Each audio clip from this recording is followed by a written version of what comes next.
The following podcast is a Scrum Inc. production.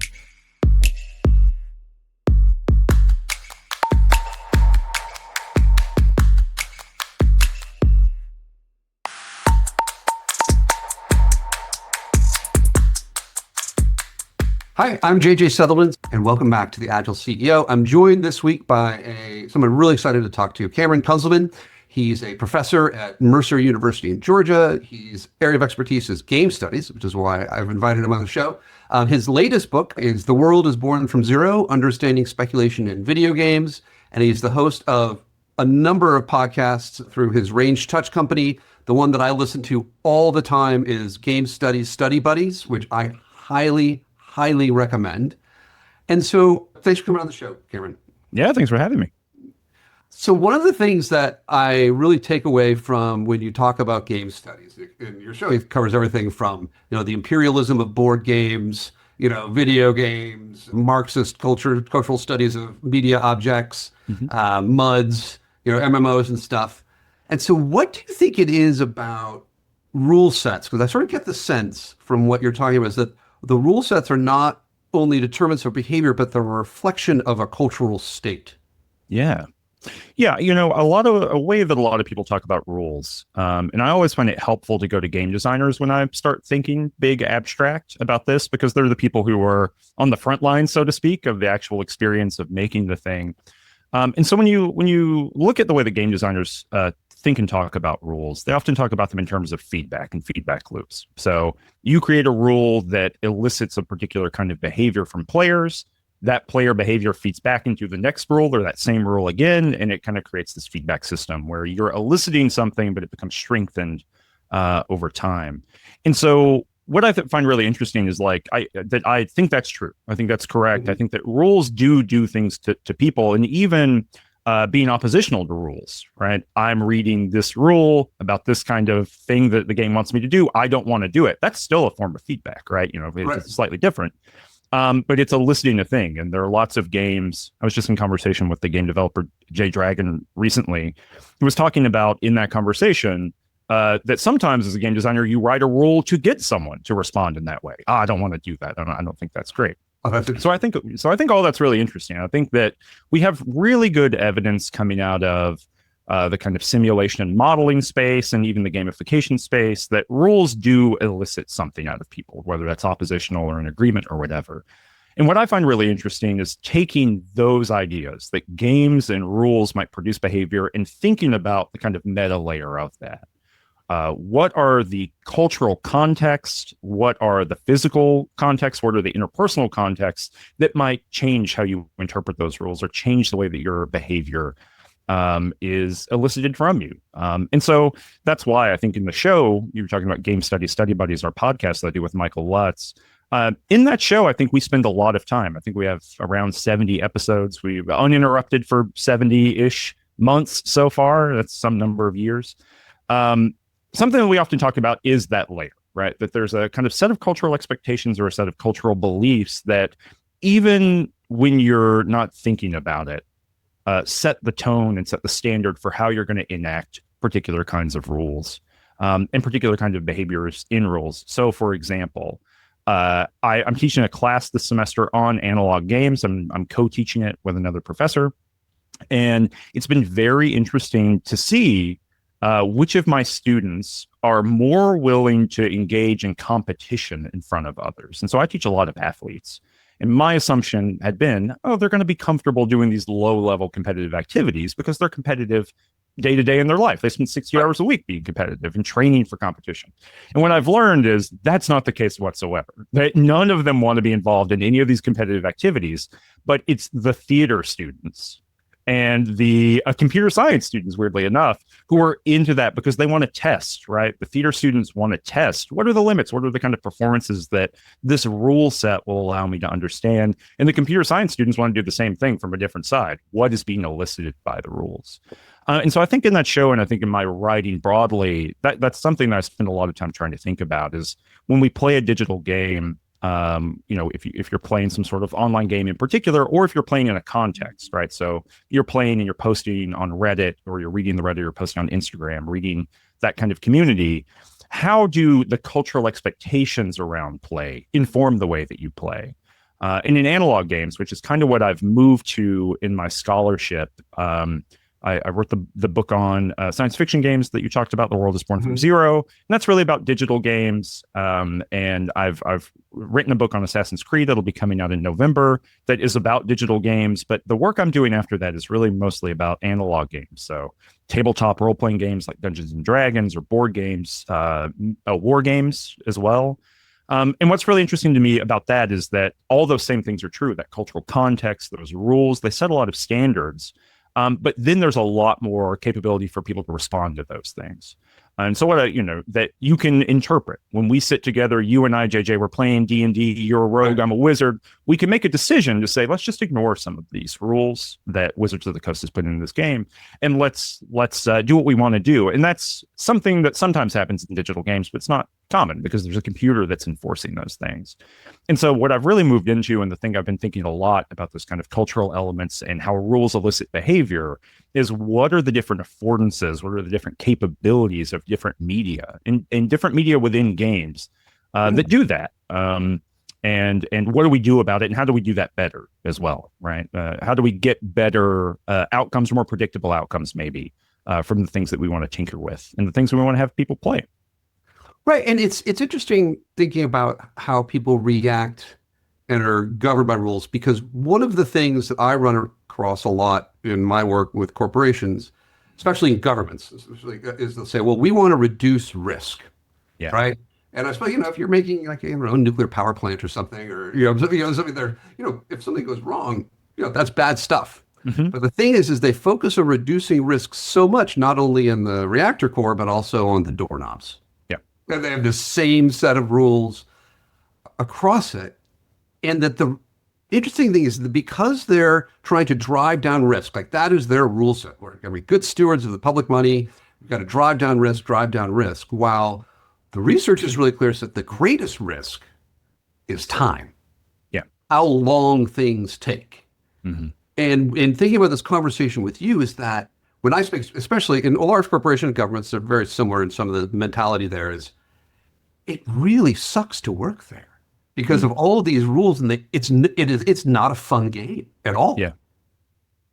Do you think that's because there's not intentional design there? Do you think that it's more about kind of inheriting just beliefs without really thinking about them? Why do you think that is? I think it's because they've set up a system for whatever reason. And usually what happens is something went wrong. At some point in the past, something happened that went wrong. Like my favorite example of this is I used to be at NPR, and when at one point the morning edition, the morning show, the morning news show, they had me go down there to, it wasn't working. They wanted me to go sort of fix it, like run it for a few months and sort of say, hey, can we get it into better shape? Mm-hmm. And the first morning I was there, I forget what the news was. It was like, okay, I want to do an interview out of Tokyo, an interview out of London, and that was going to be the lead of the show. And they said, the staff of the show said, you can't do that. And I was like, what do you mean? That's the news. And they're like, well, there's a rule. And I'm like, what? And they're like, well, there's a rule that you can't have 2 interviews in a row. And I'm like, what? That makes absolutely no sense. And they literally said, no, we'll show you. And they went and they pulled a 3-ring binder off of a shelf. I was like, see, it's written down here. You can't do that. Mm-hmm. And I remember saying to him, I said, listen, I'm going to let you people get away with this today. But I'm going to find out who wrote that rule. And it took me about a week or two. And so this was 2004, something like that, early 2000s, mid-2000s. And I finally tracked down the person who wrote that rule. This guy named Jay Curtis, who was the founding executive producer of Morning Edition, who wrote that rule in 1979. And I said, and he was working at 60 Minutes at that point. I finally tracked him out. I was like, Jay, what is this? And he goes, well, we had to allow time for the reel-to-reel tape machines to rewind before. There had not been a reel-to-reel tape machine in those studios for 15 years. And so it's just these people internalize that these rules mean something. Mm-hmm. And they are not meaningful. Yeah, I mean, I think that's partially why I was asking the question, right? Of why do you think it happens? Because that's a really great instance where there was a material constraint at one point, right? I mean, the reel to reel, its rewind speed is a material constraint that you can't get over, right? That's the thing you can't culture your way out of, right? Like it's a real thing. I mean, culture is a real thing, but it's a thing that is unmovable until you can get better tech or change the system or whatever. But what's really interesting, I think, about that example and about things like this, where there's a material constraint or a decision that's made that's kind of inherited over time, is that I think overwhelmingly we find that comforting because there is a response to a problem. And, I mean, this is our basic notions of safety. This is our basic notions of, going back a very long time, within political theory tradition, we generally accept these trade-offs, right? That there's a sense that as long as we have some protocols and behaviors that we can default to in given circumstances, that we're probably better off. And I think that generally, I think about Latour, Bruno Latour. He was a French. Explain who Latour is. Yeah. Bruno Latour is a French theorist. He worked on lots of different things. He's probably most famous for a thing called actor network theory. And actor network theory very basically is just a way of thinking about the world that assumes that human agents and living agents interact with the world. I think we all agree with that. People are walking around, touching doorknobs, all those things we're talking about, right? They're operating the reel-to-reel tape machine. But he also says that there are things called actants. And so there are these kind of non-human agents that exist in the world that are sometimes technological, sometimes assumptive. There are these kind of ideological beliefs that we have. And they do stuff. They encourage behavior. They maneuver people. One of his early examples of this is laboratory equipment. The way that you interact with a science laboratory, like a wet lab, is determined by what kind of materials you have. And they do stuff. They change the way science operates. Right. So, having the Large Hadron Collider changes the way science does stuff. And so he invents this kind of category of actant for thinking about that. But that's really helpful for me in thinking about these situations you're talking about, and especially thinking about games and rules, because I think on some level games have a kind of actant quality to them. They are not human, they're not living, but they exert this kind of agency in the world. But he wrote this book in the early 90s about the creation and failure of a train system in France called Aramis. And the idea behind it was an automated train system that did not need human beings to operate it. If you've ever been to the Atlanta airport and you've taken the baggage thing, that is more often than I want to admit, but yes. Yeah, it's great. I like riding that thing. If you've ever been to the Detroit airport, it has the same thing. It's these kind of automated train systems. Yeah. But the reason I bring this up and the reason I bring up Latour is that the book is called Aramis. I would encourage people. It's very readable. It's written for people who are kind of in the applied engineering world, and also in the kind of business world. It's written for them to read, despite being from this kind of like airy French theorist. So it's very accessible. I really like it. It's got some interesting we'll writing. Put a link in the show notes so people can. Yeah, that would be great. But the upshot of it is that he does all these interviews with people, and he does these interviews to determine, where do you think human or non-human agency is involved, and where do you think that things are just happening that no one has any control over? And so he's interviewing civic planners. He's interviewing people who are designing the train system. He's interviewing people who are writing different train systems, because the book is positioned as a postmortem. The train system was designed, they built an initial version of it, and then it did not come into full production. Why? Right? So he's kind of digging through this thing. And a lot of the answers come down to some of the stuff that you're mentioning, that there's a lot of inherited belief about what the shape of the world is, that if we were willing to engage a little bit more in speculation, and we were willing to engage a little bit more in risk, and not just financial risk and not just in time risk, right? But in risk in terms of the world could be different than it is currently. It could produce radically different things. And for him, the case is we could have had an automated train system for all of France that would have radically changed their whole transport system, and it didn't happen. And so the book runs through all the different threads of that. Some people find it very persuasive, some people don't. But I think anyone who reads it comes away thinking, well, these are some interesting ideas that are helpful for thinking about when you build stuff in the world and what the stakes are for that. A behavior pattern I see is that the more people are on the committee to make the decision, and less the individual accountability, sort of the more likely it is just to sort of drift into mush and media and just not work. But no one's sort of like, well, I'm taking account of that. Yeah, it was my bad. I can fix it. But there seems to be this incredible thing of just no one's really responsible. No one's really. It's like the big financial crash in 2007. Like, who is responsible? A bunch of committees. Yeah, as far as I can tell. Yeah, and a bunch of policies that all ended up kind of meeting one another, not really thinking about one another, right? But being in the world and meeting one another to create a kind of, perfect storm moment of the bottom falling out for an entire sector of the economy. I mean, I think some of the stuff that you're talking about there emerges in my field. I'm in communication studies. I do games work. I do science fiction work. That's the kind of set of objects I focus on. But my discipline is communication studies, which has a lot of overlap with social psychology, has a lot of overlap, obviously, with rhetoric, how we narrativize and argue about and are persuasive with one another. A lot of overlap with sociology as well. Sometimes we're a social science, sometimes we're a humanities, sometimes we're a fine art, depending on the question in front of a communication studies person.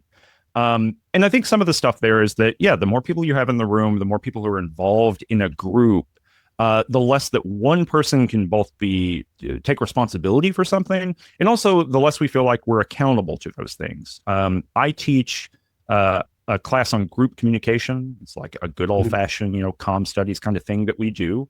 And in that class, we do kind of two things. We read people talking about group communication, and then we do those things. And everyone who does the research on this, they understand, at least as far as I've read within the field, within the sub-discipline of group comm, that there's a sweet spot, and there really is a sweet spot for decision making, and it's somewhere less than 9 people, right? There's some disagreement there, but in terms of making effective decisions that can then be operationalized in the world, there is an upper limit for thinking about what are the forms of responsibility that I actually have to this group and to the decisions that we make. And look, I'm in academia. I can tell you, definitively, there's an upper limit to the number of people who should be on any committee. And like 100%. And so I do think that that's part of it, is that once a problem, any kind of problem, either one that you're trying to solve directly in some sort of corporate, context, or like a big social problem that truly is not solvable in any one sector. In both of those cases, right, people have to recognize whatever their individual stake is in that, and then what their social stake is. And depending on that person, depending on the context they're coming out of, depending on their kind of cultural position, some people are highly resistant to either of those poles. And again, kind of a political theory issue going back a long time, you have to be cognizant of both in order to, I think, make good social decisions, right? And to do good social design. You have to recognize that there's this kind of individual group dynamic going on, and that it's not one or the other, right? Right. No, it's interesting. You said in Scrum, the team size, the rule is 7 plus or minus 2 is the maximum team size. And the research there is much more, again, about productivity and speed. Is that if you have more than about 8 people, the productivity of a team, they've done so many studies on this, just drops in half. And it's just sort of amazing. And so one of the things that, I wanted to ask you, so, I work for Scrum Inc. We do Agile stuff. We have sort of a framework. This is a way to, a loose framework to think about rules of working and ways of working. And everyone says that is just the way, the best teams always work. I'm like, we didn't make it up. It came out of, like the research on team size, the research on, hey, do things in a time box and then reflect and iterate and learn. I mean, it's like, this is, and everyone goes, that's the way, the great teams work. I'm like, yeah. And they're like, so why do you need this? I'm like, well, do you work that way? And they don't. And my conclusion, and I wanted to test this with you, is that part of it is people know what they should do, but without a framework, they don't actually do it. Yeah, I think the common language that gets applied here is cognitive dissonance, right? Which is, I know a thing, intellectually I know a thing, cognitively I know a thing, but my behavior doesn't match up to it, right? And that term is used in lots of different fields and lots of different disciplines in order to describe this problem. But I think I'm on the same page as you are, where I don't think that term is necessarily descriptive of the real problem, which is that I do think there's a structuring principle issue, right? That people understand. They understand their relationship to a potential outcome, But people, I do think, have a very hard time understanding and drawing step-by-step processes to get there. And there's common exercises that people use in classes all the time, especially when it comes to things like pre-writing or it comes to ideation across the board. I saw this when I was doing a lot of game design work and teaching game design and game history a few years ago, which is that you can have someone describe what they want their end product to look like. And then you can even have someone describe what materials they have in front of them. For the most part, that's like, I have my own time. You know what I mean? The most costly element, right? I have my own time and I can accrue other elements over time. But then you have them sit down and tell you beat by beat what needs to happen in between. And people are not very good at that in my experience. And I think that there is a lot of kind of organizational communication research to suggest that. And to suggest that people need to be able or want to be able to, or it helps them, whatever version of that story you want to tell, that you need some sort of operationalizable rule set or, schematic to operate through. And I think this is supported on the technical writing side, right? The subfield of technical writing that exists. If you've ever been to an engineering school, they do a lot of technical writing in those places. And that's what they teach you, right? If you're going to write a manual for a giant mill, you need to not leave any steps out and not leave any assumptions. Right. But I think in a general sense, at least in the kind of culture that I exist in, we're not very good at doing that. And so I do think that is a place where being explicit and thinking about rule sets, right, even if those are directly in a game's context, or even taking those principles and applying them to other contexts, I think can be really helpful. This is, by the way, the impulse behind, starting 10, 15 years ago, gamification, which was, what if we took points, high scores, and achievements? What if we took those structures and we applied them to everything else? And I think that I notionally agree with some of that. That's what we've been talking about this whole time. Right. But I do think that in the cultures that have adopted these, right, in the businesses and academic kind of contexts, consultancy contexts that have adopted gamification, I think what we have seen is kind of the dark side of some of that, which is that we have seen extrinsic motivation, accruing badges, accruing points, overtake what the actual outcome we wanted was, which is better efficiency, better planning, better thought about how people can interact together. And so I think that's been really interesting. I think some of the shine has worn off. Maybe you're closer to this world than I am, but I do think some of the shine has worn off on gamification. But I do think the world is still open for thinking kind of gamefully or thinking in a kind of rule set mindset for interacting with some of these systems, which is really cool, I think. Yeah, I mean, I think the shine has come off a little bit on gamification, certainly in the product space and in the organizational space, because it's really, like you're saying, from my experience, when people talk about designing incentive systems, like an HR incentive, you do this kind of behavior, you get this kind of certification, you do this, and you lay it out so much in sort of a gamified way, they will game that system just to get the points and the badges, usually translating into more money, and not do that to deliver more value. Yeah.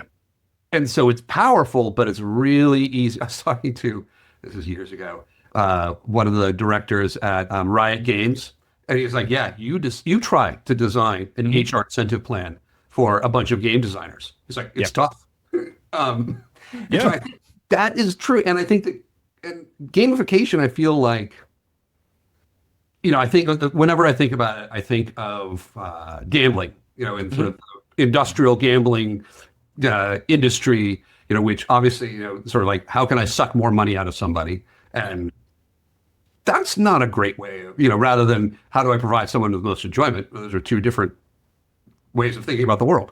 Yeah. So I think that there is a manipulative piece that when people realize it's gamified, they become cynical. Yeah.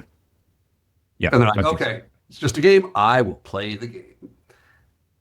Yeah, which is, I have infinite empathy for the people who are trying to get that to go for the reasons you just said, right? Because it's we are in like a very active games culture, as you're talking about. It's everywhere at this point, right? It is hard to watch television. It's hard to be on YouTube. It's hard to engage in any of the kind of, it's hard to go to the movie theater. It's hard to engage in any kind of entertainment that we would do in the year 2025. It's hard to go to live events without being bombarded with systems of varied speculative, activity, right? So gambling, I think, is the number one, the mass, industrial kind of movement toward gambling that we're seeing, that's happening right now. And so, like, what I think is really interesting is that lots of people are racing toward that, while maybe not being aware, perhaps not caring about what you just said, which is that we're in a highly gamic culture, a ludic culture, to use the Greek, right? People are actually very good at these systems, and people are really good. I mean, this is something that is, I think, if it's not inherent to the human species, it's at least something we're on the average very good at, which is that we can look at a problem and we can figure out ways to solve it. And sometimes those ways are shortcuts. Sometimes those ways are overly complex, but we are pretty good at doing that across the board. And so any mass culture that you have today is going to hit all the people, even if it's 1% of the population, who are good at gaming that thing. And now in the world we live in now, they just do it and then they explain to you on Reddit how you could do it as well. So it's hard to engage in any of those kind of mass systems. And I do think, in the corporate context, we saw essentially prestige stacking, right? Get your certifications, and it had a very perverse incentive system to it. Academia had this, basically any large employment system had this over the past decade. And I do think a lot of people have drawn back from that because I don't think that it produced necessarily better results. It increased better enrollment, for particular kinds of programs. I think there was a really interesting segment of business opportunity there. But I don't have any belief that it produced better outcomes. So if you were giving advice, to people like leaders who, obviously a lot of listeners to podcasts are people who are trying to create these kind of systems, because at a scale, you got to have something. Right? Yeah, absolutely. You can't just let it. I mean, you get more than 15 people, you got to do something. Yeah. And have it be. So what would you advise them to, the elements they should think about when they start thinking about these kinds of systems? Yeah, the way I'm going to answer this, I do need to give a little bit of context. The way I'm going to answer this is that, I'm an academic by trade. I have a PhD in communication studies. I've been at my current job in my current position a few years now, right? I'm a professor in that way, right? But I spent the past 15 years or so writing about games culture at large, a podcaster that you talked about before. I've been covering events. I've been involved in the games industry in all kinds of different ways. And so I've been very lucky, I think, to be able to do my academic work of thinking intensely about specific objects and ideas, but within a context of the other things I did to make rent for a long time, which has given me, I think, a different way of approaching this than maybe just reading texts or looking at those objects, right? I think a lot about the kind of framing in those cultural contexts I was talking about earlier around it. So in my first book, The World is Born from Zero, which is ostensibly about science fiction games, it's also about speculation. Like, when we think about the world, and we think about the world in the moments after the one we live in right now, even if it's 10 minutes from now, how do we imagine the world will be the same? And how do we imagine that the world will be different? And so that first one, how will the world be the same? That's extrapolation, right? And so I assume that, like, the walls of my house will still be standing. I assume that chemistry still operates, right? Like, there are a bunch of these basic laws of reality that I think are real, right?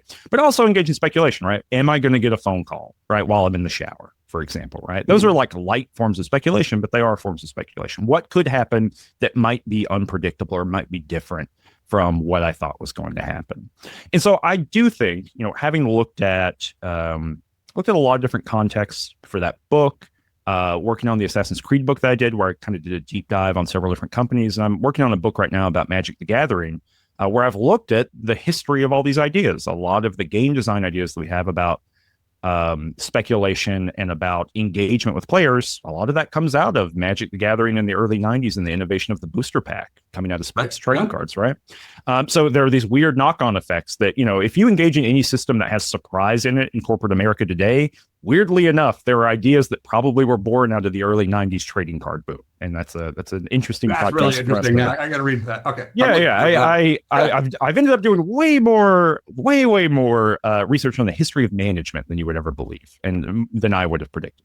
But I say all that to say that I think that if you want to make a positive system that engages in kind of rule setting, expectation setting, and also gets people to be legitimately engaged in the process, I think you have to have 75% extrapolation predictability of the ideas that we have. And you have to build in surprise. You have to build in an openness to the surprise of the outcome, which sometimes can be wasteful, right? That can feel like waste. That 25% of we don't know what's going to happen in our kind of social outcome, right, or our kind of development outcome or a product outcome or whatever.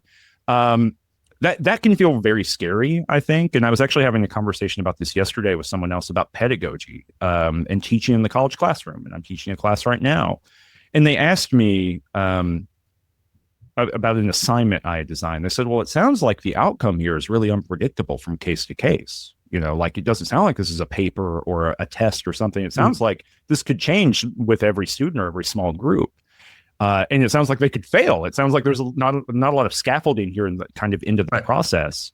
And I said, well, 75% of this assignment is about building up to a particular set of contexts that I know are predictable. I know I can produce a place where they put enough time and energy and effort into the thing. And then I have to be willing to let that go and hope that good outcomes come out. Now, that's hard. I understand that, like, there are people in a corporate context who hear me saying, they're like, look, you don't understand anything about how any of this works because there's like quarterly earnings reports, right? I totally get that. There are constraints, but yeah. Yeah, but I do think that at least entertaining those ideas, I think, are very important. And it's something that you were talking about earlier, right, about the Scrum kind of broader method, right? Which is like, it is about the attentiveness to process. And if you have a fidelity to process, you can generate predictability in certain cases, and then you can be open to unpredictability, to speculation. Right. You can be open to a culture or teams, at least, that are based on, we don't know what's going to happen, and that's important. And I think this ties in a lot of kind of the current cultural moment that we're in the sense that we've recently seen in the United States, not to be too direct here, but we've seen a defunding of lots of exploratory science. And there are lots of economic indicators that suggest that's not going to be good. That will be bad because it was an openness of lab sciences that produced a particular kind of context where innovations could happen. The lab sciences of the United States have up until very recently been the wellspring of one of the wellsprings of innovation in the world. And that was because, right, despite the fact that laboratory procedure, despite the fact that all of these ideas are very kind of programmatic, it was the expectation of outcome was wide enough and experimental enough in the true sense of that word that you could get things that are unpredictable. And there was room for failure, right? Because it was structurally built into that. I run a research lab. We do communication research. We do game development. We do these kinds of things, but it runs on a lab model. We have a very kind of predictable and experimental set of procedures. And so I have, a slightly different approach to it, but I have a real stake in thinking about these kinds of things. So that would be my advice. My suggestion for thinking about it is that that there really does have to be an intrinsic within teams in particular. There needs to be some sort of intrinsic attachment to unpredictable outcome, and then being able to recognize when you can kind of snatch that out of the air, right? Yeah. The thing that you didn't expect. And I think that if you look at, say, the last 100 years of significant discoveries and developments, that's how a lot of those things have looked. There's a reason why a lot of books about significant business ventures and discoveries and scientific accomplishments, they all have that chapter where that occurred, right? Because that's real, and you have to be open to the unpredictable. So yeah, that's my advice. Yeah, and I think that is really interesting when we're talking about simulation and complexity, because that's because a lot of what Agile and Scrum is about is you want a process that can absorb change. Yeah. Because people are really bad at dealing with change, but it's going to happen. And there's a lot of work that came out of number of different places, but Los Alamos in the 1980s. So you have artificial life, complex adaptive systems theory, where you cannot simulate the thing. You actually have to do the thing to find out what is going on. In Scrum and Agile, the way I think about it is it's very much a scientific method. You have a hypothesis. How are you going to test your hypothesis? Okay, if it agrees or disagrees, how is that going to change what are you going to do next? The faster you can do that, the better, because the thing is, everything is going to change. Yep. What I see in corporate, and when you're saying quarterly earnings and things like that, which are true. Those are real. Like, hey, I'm not, I run a company. Those things are very real. You got to deal with those, Yeah. I also run a company. Those are real. Yeah, those are for real. Yeah. You know that. It's like, that matters.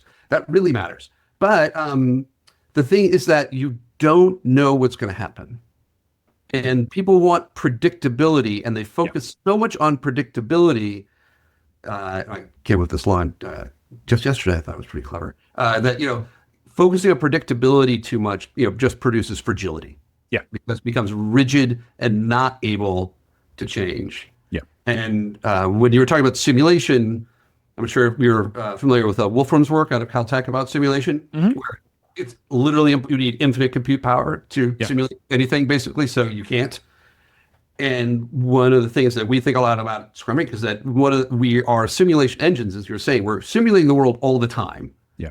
And we're predicting, and we have surprise. It really kind of messes with us. And if you're familiar with Bayesian surprise, where all of a sudden your entire predictive model falls apart, what do you do? And that the mental load of doing it, the amount of energy you have to expend to deal with that is massive. And so part of what the idea behind Agile is like, how do we lessen the likelihood? How do we give people a rhythm? Oh, I'm going to go to my daily stand-up. I'm going to go to this thing. I'm going to do this. I know what it is. So they have a rhythm of life, because we're rhythm, event-driven, ritual-driven creatures. But then it can absorb change. Yeah, is the idea. So I wanted to shift topics. That was really interesting. That is so. Anyway, Langdon. Langdon is really, for my last book, because my father was like, because he was like in the 80s, like reading Langdon as he was being published in the literature in like 85 or 86 or something. And interesting. He's a biostatistician, a mathematician, and stuff. And so I actually had to really understand it for a little while. Like, and I think I understood it well enough to write a chapter, and that's it. Like I was like, okay, I know that is correct. The person who knew that was correct no longer exists. Oh, yeah. That's the experience. You write a dissertation, you write a book, you write another book, and you start going, there are times in my life where I've been the smartest I've ever been, and they're never right now. What I'm thinking, right? Yeah. Yeah, previous JJ, he was brilliant. But I wanted to go into what your thoughts are. We're talking about structure and how structures are, come out in a sort of a meta sense, come out of the cultures that they're embedded within, whether it's, Western democracies, or however you want to describe the Western, what are called the Western ideas, whatever. I'm not going to, I don't think we need to debate exactly what to label them. But European political philosophy. European political philosophy, capitalism, Right. And so those structures come out. But what happens is when I go into companies, I do this a lot, is people say, I want to do like a 2-day offsite with all my leadership, and we're going to talk about culture, like the culture of, XYZ company. Yeah. And I always thought that is the stupidest idea. And it's such a waste of money, because what I find is that you can do that, and I've done them, you can do that and get everyone really excited. We're going to be innovative. We're going to be open with each other. We're going to treat each other with respect and trust and all that other kind of stuff. And everyone will agree with that after 2 days. And then they get back to the office, and the system they're in hasn't changed. Yeah. And so all that culture stuff doesn't matter. That it's much better to start with the system and let the culture fall out of the rule set rather than the other way around. Does that make sense? Yeah, absolutely. That makes sense. And I think there's a way that people, I think often the way it's talked about, and even in a lot of the academic literature that takes this stuff very seriously, sometimes these are treated as two separate things where, my thought is always, like, I could be wrong. There are reasonable people who would disagree with what I'm about to say, and I think, they can be right. But, like, for me, culture is always epiphenomenal to structure, right? There's a part of me that in my heart of hearts, somewhere down in there's a French structuralist from the 1940s, just like tinkering around, which is like, there's also an Althusser in some ways, right? In the last instance, the base determines the superstructure. Althusser was a Marxist philosopher and theorist from the 1960s and 1970s. And what he meant by that is that for him, right, in the last instance, the people that make the food determine what the culture looks like, right? For him, the material movement of the world determined the structure of everything else. And like the superstructure, culture, thought, whatever, can reflect back on it, can impact all those things. But in the last instance is the movement of materials that determines everything else. And I think that's generally correct. I think like in my heart, I am a materialist in the philosophical sense. I think there's rocks and other stuff like that moving around, and it impacts everything else. I would agree. Yeah. I just think that's the thing. And so, I think you're exactly right that that if you try to treat those as two separate spheres, and that you can go to an offsite for 2 days at like a summer camp that you've rented, and then do some trust fall activities, that's going to fix something. I think that's false. Now, I think that can create better bonds with individual people or small groups of people that can make their life more tolerable. Right. In the sense of like, if there's a crushing corporate culture, I think that those things, everyone likes free pizza, right? Like no one's mad about free pizza.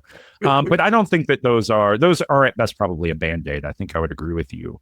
And I think I do think that if there's innovation to be found in those kinds of systems, in the structuring principles of the way that we think about our big institutions, our corporations, our governments, things like that.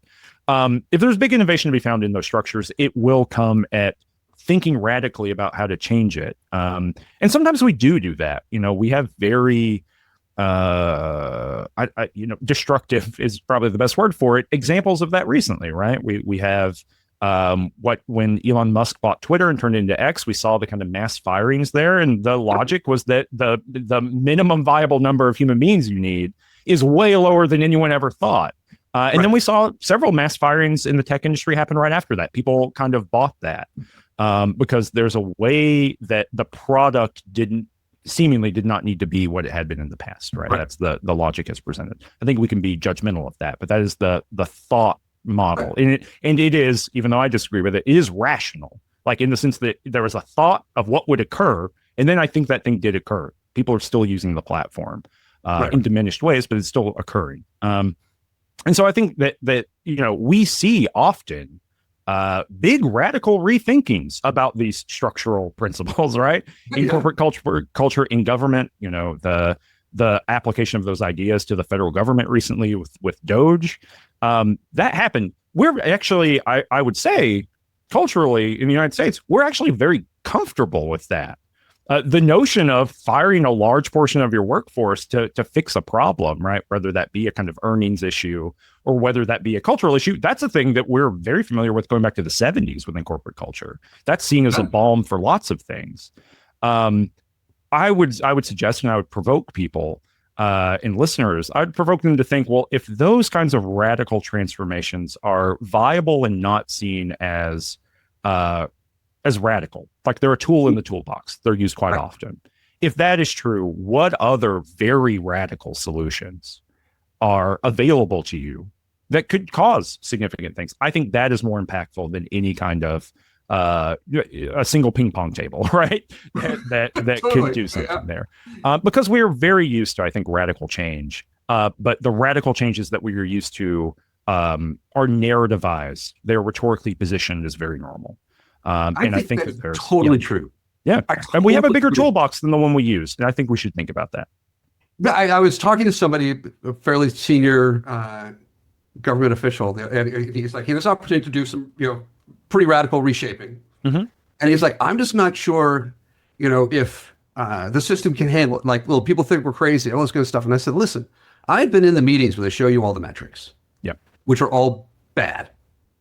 So I was like, I can't prove to be like, prove to me like an agile transformational work. And in this sense, I was like, I don't think I can, but I can definitely prove that what you're doing wrong now is failing.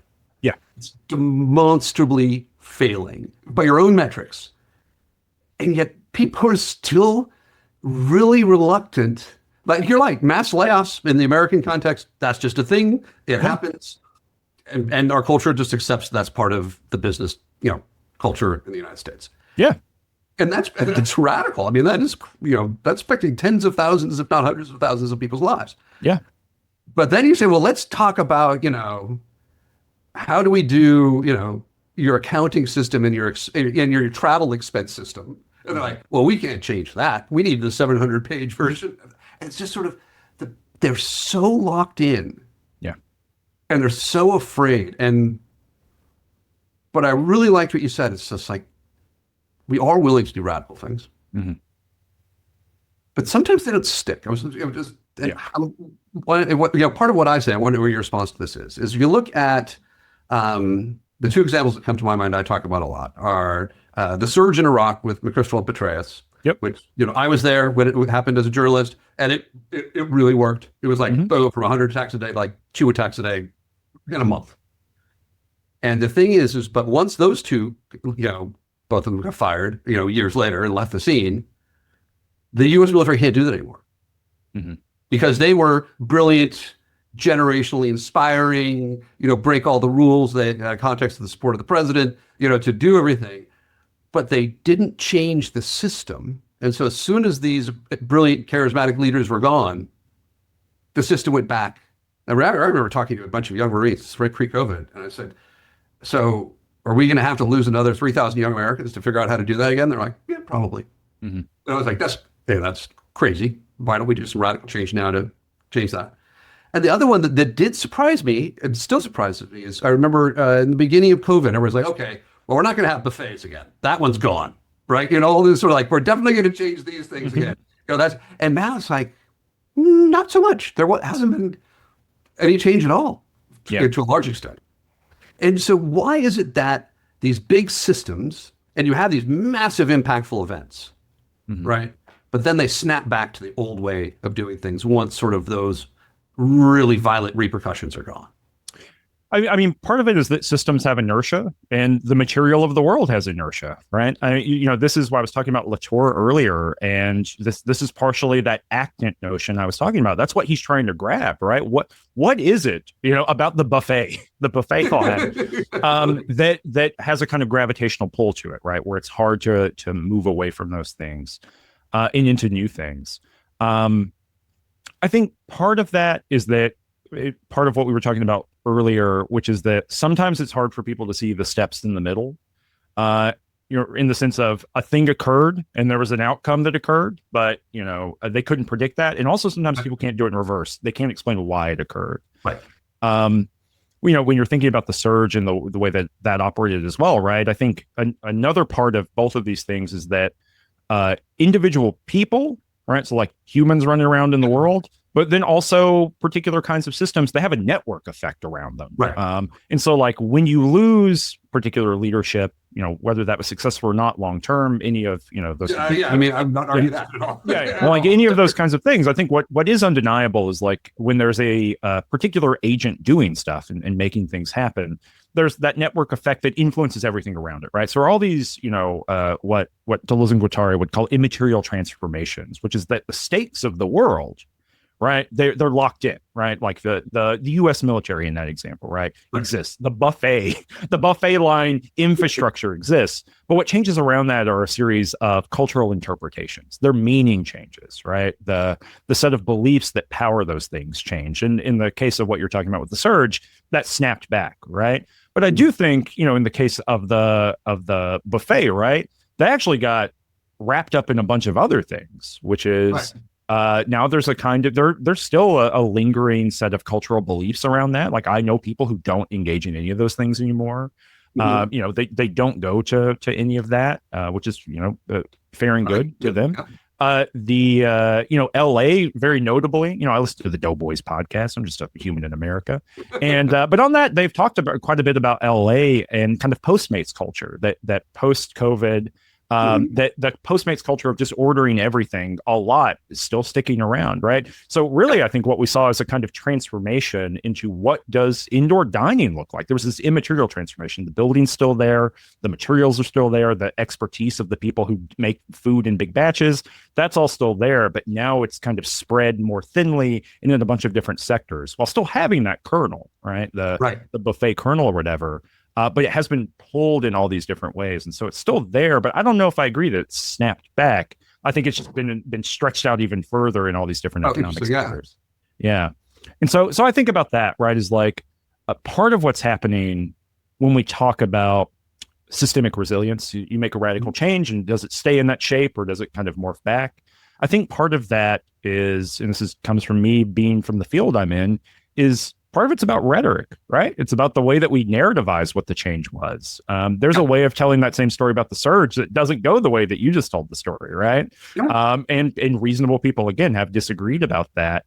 But there is a way of taking the evidence of the world and shaping it into a particular story. And persuasion's real, right? Like, I don't think I'm naive in thinking that the way you narrate the world actually does have an impact on things. And that narration can make a radical change feel less radical, can make a system that didn't stick feel like it stuck around more. I think we're in the middle of that right now, where we've seen a lot of the numbers come out post Doge firings, and it doesn't look good. The numbers don't look good about the effects of that in terms of productivity, in terms of economic impact. It does seem like employing people saved more money than firing those people.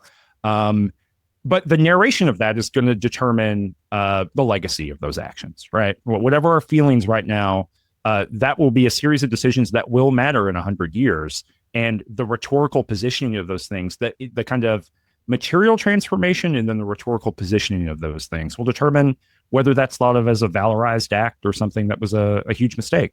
And I won't be around to see like whatever that result came to, right? Which is hard to think about with systems. If you succeeded in performing a radical transformation of a system, you won't know, like a truly radical. You won't see the final impact of that, which again, I think is hard sometimes in a corporate context to think about, because that's not how business works, right? We're not doing it's not a hobby.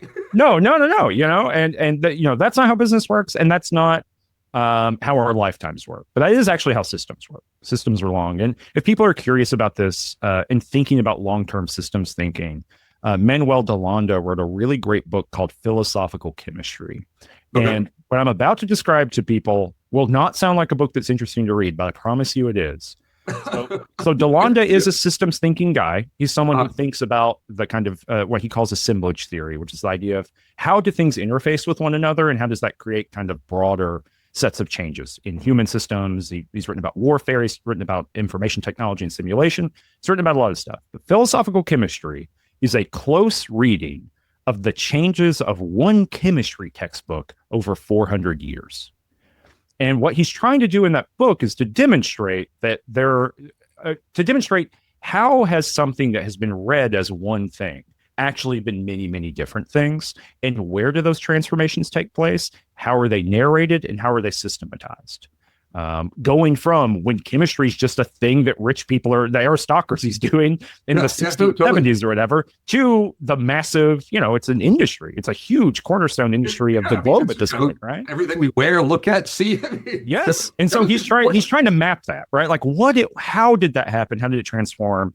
And the longevity of that transformation. I mean, it's ongoing, inconsistent, and it happened longer than any person in the book was alive. So that's if you're interested in these things, that sounds interesting to listeners, I would encourage you to read that book. Again, very readable, and it's a cool book to check out. I am totally buying that. That's the stories about the systems reminds me of I'm sure if you will, Jon Snow, not that Jon Snow, different Jon Snow, who dealt with typhoid in London in the 1850s, where basically all the science is like, oh, it's bad air coming from. It's like, no, maybe it's these water pumps where feces is going into, and like, no, that's impossible. And he proved it. And it took like another couple of typhoid outbreaks before he was like, oh, maybe hey, we can imply things from one thing, but changing the narrative, even with just like, here's the truth. We can have 10,000 people die of typhoid. Or, hey, this one pump, I pulled off the pump handle, and all of a sudden this neighborhood that was like the worst, hit by typhoid, all of a sudden no one was dying of typhoid anymore. Yeah. Sometimes a simple experiment's all you need. But yeah, it is that narrativizing, and it is. Can you build an apparatus of some sort that can communicate that to people clearly and can generate actual change, right? Because another way of solving that is like he just goes and breaks the pump every time, but that doesn't generate real change, And he's known as the father of epidemiology, because he was doing math and all the epidemiology stuff, which is not as interesting to talk about in a verbal form. But he did that work and was the founder, in a way. Of course, there are many founders of any of these things. I don't want to make it too simplistic. Yeah. Of that, hey, if we look at the data and abstract out, we can have public health outcomes. Yeah. And I think that level of abstraction is what I think games kind of do. It's like, okay, let's abstract out to the next layer up and see how the world looks if we do that. And does it help us predict what's going to happen? Yeah, and then can you tinker, right? That's the benefit of game systems. And if there's a real benefit to games and simulations, it's that you can do that abstraction, right? Which is always, I think, beneficial for anything you're engaging with. Can you abstract a level and tinker with the thing? Just turning the knobs up and down, and what are the outcomes? And even in the most simplistic way, paper prototyping, are you building a process? Are you trying to generate a process? Well, can you paper prototype that with cards and markers and then operationalize a very simple set of procedures to figure out what does the beginning look like? What's the middle look like? What's the near the end look like? What's the end look like? Even that, I think, often can reveal real weaknesses in process. And it also can reveal strengths in process that you didn't know you had. Those kinds of basic games and simulation maneuvers, I think, are very valuable to me across a lot of stuff that I've worked on. Yeah, I think I'd love to work with you sometime on those process models. I've never thought about doing cars and stuff. I'd love to work with you on something like that, Cameron. Yeah, for sure. Professor Cameron Kunzelman from Mercer University in Georgia, the author of Made from Zero, the host of a gazillion podcasts. The one I like, I'm not sure it's not the one I like the best, but I listen to all the time is Game Study Buddies, Shell by Genre, Too Much Future, which unfortunately they haven't made another Fallout. So it's coming up. We're doing Mass Effect next. That's also in the future. Effect. All right, I'm in. Oh man, I can't wait till you get to Mass Effect 3 and the ending. Yep. People are already letting me know their feelings on that. This is it's years away at this point, but yeah, people are already saying, I can't wait for that. And it's like, all right. And Andromeda, that'll be, you're taking Andromeda. All right. I'm interested in it. Okay. Well, thanks so much for coming on the show, Cameron. And if people want to find you, how can they find you? You can find me on Blue Sky these days. I've kind of abandoned the X platform generally. You can find me on my website, ckunzelman.com. I'm sure that'll be in some show notes. I'm easily contactable there. I'm not on LinkedIn, but I feel like I should be on LinkedIn, right? Are you like a LinkedIn power user? I'm not on any social media except LinkedIn. Okay. Because I'm told I have to be on LinkedIn. That's my thought. Like day by day, I feel like I'm told more and more I have to be on LinkedIn. Yeah, I haven't done it before, but it's sort of like how Facebook used to be, like when in my 20s or something. Like if you weren't on Facebook, you were weird. Yeah. Even though you didn't like it, it was like, well, what kind of weirdo isn't on Facebook? And I think now my students are actually asking me if I'm on LinkedIn, and that feels weird. It feels weird for a 19-year-old to be like, "Are you on LinkedIn?" Which says to me like I'm out of step with someone. You know what I mean? I just don't know which direction. Yeah, it's like it's social media with a little bit more guardrails of don't be a total jerk, right? Not that works all the time, but it's a little bit more. We're not going to go down to this trolly, nastiness of a Facebook or whatever. Not 100% good, but yeah. You should be on LinkedIn, Cameron. All right. Well, I'll do it. All right. Talk to you later, Cameron. This has been great. Thank you. See you later. The Agile CEO is brought to you by Scrum Inc. In today's fast-paced world, adaptability is key. Our expert consulting services tailor transformations that drive measurable success, creating resilient, high-performing organizations. Whether you're leading a team, managing an organization, or guiding enterprise-level change, we're here to support your journey. Transform with confidence and achieve the outcomes that matter. Learn more at scruminc.com.